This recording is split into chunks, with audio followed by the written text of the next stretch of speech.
jika Anda ingin dibebaskan dari penyakit-penyakit ini. Nanti ada iri, ada dengki, ada marah, ada macam-macam. Caranya sederhana. Lihat sini.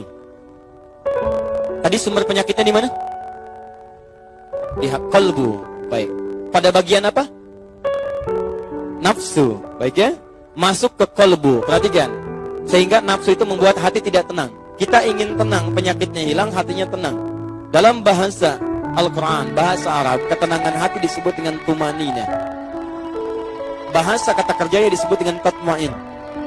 Ada rumus di Quran, kalau hati Anda ingin tenang, bebas dari penyakit, Quran surah 13 ayat ke-28. Saya sempurnakan dulu obatnya supaya sesuai dengan temanya. Lihat, Quran surah 13 Ar-Ra'du ayat 28.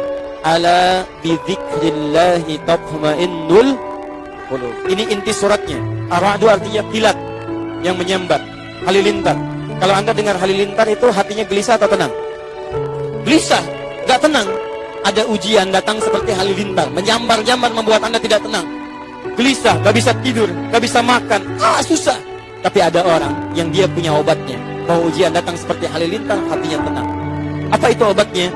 Ala bidzikrillahi tatma'innul qulub. Yakinkan pada dirimu, kalau Anda rajin berzikir kepada Allah, maka Allah akan jaga Anda dari penyakit hati dan tenang keadaan jiwa Anda. Apa zikir itu? Banyak. Saya turunkan sebelah kiri paling pojok itu turunannya. Teman-teman sekalian, sering menyebut nama Allah, itu adalah zikir. Fadhkuruni azkurkum. Anda sebut saya, kata Allah, saya sebut Anda. Zikir. Bagaimana menyebut Allah? Bisa dengan pertama, Anda rajin berdoa. Quran surah ke-7 ayat 205. Wadhkur rabbaka fi nafsika tadarruan wa khifatan wa duna jahri minal qaul. Rajin berdoa. Kalau sedang tidak tenang, ibu berdoa. Teman-teman kalau ada penyakit, berdoa. Misal, datang setan lewat sombong. Sombong datang menghinggapi suami ibu. Misal, ibu melihat, ibu berdoa kepada Allah. Ya Allah, mohon berikan petunjuk pada suami saya, Allah. Kau titipkan suami saya kepada saya, bukan kepada perempuan yang lain. Saya mohon, ya Allah, saya ingin dia jadi penerima sampai akhirat. Jangan pisahkan kami di surga, ya Allah. Saya mohon kepadamu. Ada temukan kalimat marah, bisa mohon maaf ya, Anda menemukan anak-anak pemarah, tiba-tiba marah nggak jelas, marah pada orang tua, marah pada orang lain. Ibu bangun setelah tahajud berdoa. Wadhkur rabbaka fi nafsika tadarruan wa khifatan wa duna jahri minal qaul. Minta, ya Allah, Engkau jadikan ia, ya Allah, dalam rahimku. Aku yang kandung ia, ya Allah. Aku yang berikan ASI. Papahnya yang berikan dengan penuh keringat, ya Allah. Segala hal untuk mohon, ya Allah, jangan pisahkan kami, ya Allah, di akhirat. Setelah tidur anak ibu tatap wajahnya. Tatap satu-satu, lihat bagaimana di kehidupan dunia bersatu. Bayangkan ketika di akhirat dipisahkan. Kalau sudah melihat wajahnya, kalau Anda ingin berdoa khusyuk untuk keluarga, sebelum berdoa coba malam-malam bangun, lihat satu-satu wajahnya. Tatap. Saya di rumah satu tempat, kira-kira di surga satu tempat lagi tidak ya? Lihat bareng-bareng, satu-satu lah. Ya Allah, suami saya, ya Allah, anak saya sekarang berada bersama saya. Tapi apakah di akhirat kami bersama-sama atau tidak? Begitu selesai Anda lihat dan berdoa kepada Allah, ya Allah, mohon hilangkan sifat-sifat buruk dalam diri kami, ya Allah. Jauhkan kami dari segala kemaksiatan, jauhkan kami dari godaan setan, dekatkan kami dengan ridha-Mu, ya Allah. Mohon, ya Allah, minta, doa. Kedua, dekatkan diri Anda dengan Quran. Ahli Quran itu akan dijaga oleh Allah dari godaan setan. Ingat baik-baik, ahli Quran. Dan Quran ketika disebutkan di Quran disebut dengan zikir. Quran surah ke-15 ayat ke-9. Wa nunazzilu minal Qur'an ma huwa shifaa, itu Al-Isra. Quran surah 15 ayat ke-9-nya, Inna nahnu nazzalna dzikra wa inna lahu lahafidhun. Kami telah turunkan Al-Quran sebagai zikir. Jadi kalau Anda rajin baca Al-Quran, Anda sedang berzikir. Saya sarankan, usahakan minimal Anda baca Quran, teman-teman sekalian. Ayo hatamkan. Kalau bisa bagi. Ada rumus, kalau Anda membaca ayat, baca 40 kali, baca. Anda rajin baca Al-Quran, Anda akan dijaga oleh Allah Subhanahu wa Ta'ala dari godaan-godaan setan. Gak percaya silakan, tidak cukup dengan amin, boleh. Baca. Kalau bisa punya target. Yo, hari ini misalnya saya mau khatamkan surat A. Dalam 1 bulan ke depan saya juz amma khatam. Kalau kita punya target, nanti pekerjaan kita terukur. Sama dengan bapak kantor, kan ada target. Ibu dengan mengelola nafkah dari suami kan punya target. Sekian saya keluarkan hari ini, besok sekian. Jadi kebanyakan orang malas baca Quran karena nggak pernah punya target. Saya tanya pada Anda, jujur jawab pada hati Anda.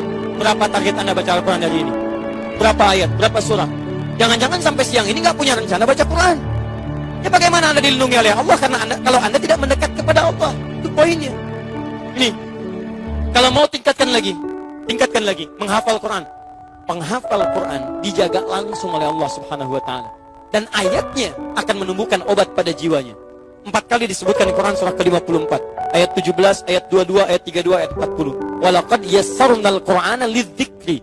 Kami telah mudahkan Al-Quran sebagai zikir bagi pemiliknya. Zikir. Untuk diingat, dihafalkan. Kalau sudah hafal, maka ayat Quran yang menjadi syifa dalam kolbunya. Perhatikan, obat hati, syifa. Turun Quran surah 17, ayat ke-82. Wa nunazzilu minal Qur'ani ma huwa syifa wa rahmatul lil mu'minin. Syifa. Penutup, kalau Anda belum rajin menghafal Quran, belum banyak membaca ayat-ayat Quran, maka yang terakhir, saya akhiri, rajinlah dalam memperbanyak sholat kepada Allah Subhanahu wa Ta'ala. Karena sholat adalah puncak zikir kita. Sholat puncak zikir, karena sholat menggabungkan doa. Dalam sholat ada doa, dalam sholat ada takbir, dalam sholat ada tasbih, dalam sholat ada Quran, dalam sholat ada hafalan Quran, dalam sholat ada istighfar. Karena itu ketika Allah meminta Nabi Musa sholat, disebutkan tujuan sholat sebagai zikir. Quran surah ke-20 ayat ke-14. Innani anallahu la ilaha illa ana fa'budni wa aqimis salata li dzikri. Saya Allah, tidak ada Tuhan yang layak disembah kecuali saya, sembah saya. Bagaimana cara menyembahnya? Tunaikan sholat sebagai zikir kepada saya. Jadi ibu, bapak, maaf ya, kalau saat kita diminta sholat, Allah tuh tidak butuh dengan sholat kita, kita yang butuh. Di antara manfaat sholat, menghilangkan penyakit-penyakit hati. Di antara manfaat sholat, menjauhkan kita dari setan. Di ketika Allah minta kita sholat, kita diminta sehat. Sehat hatinya, sehat keadaannya, jauh dari setan. Saking sayangnya Allah. Makanya dibuat hukum wajib, saking sayangnya Allah. Sebab kalau tidak sholat, banyak celakanya. Jelas ya? Maka dari itu harus tegas kepada anak-anak kita. Khawatir kalau anak tidak sholat, bahaya dalam kehidupannya. Akan terkumpul penyakit-penyakit dalam keburukan. Silakan cek, banyak orang pintar di Amerika, banyak orang pintar di Jepang, tapi ketika tidak mendapatkan makanan untuk rohnya, banyak juga yang gelisah. Di Jepang disiplin, di Jepang kuat, tapi ketika ada persoalan, mereka bunuh diri juga. Terus, paham insya Allah? Baik.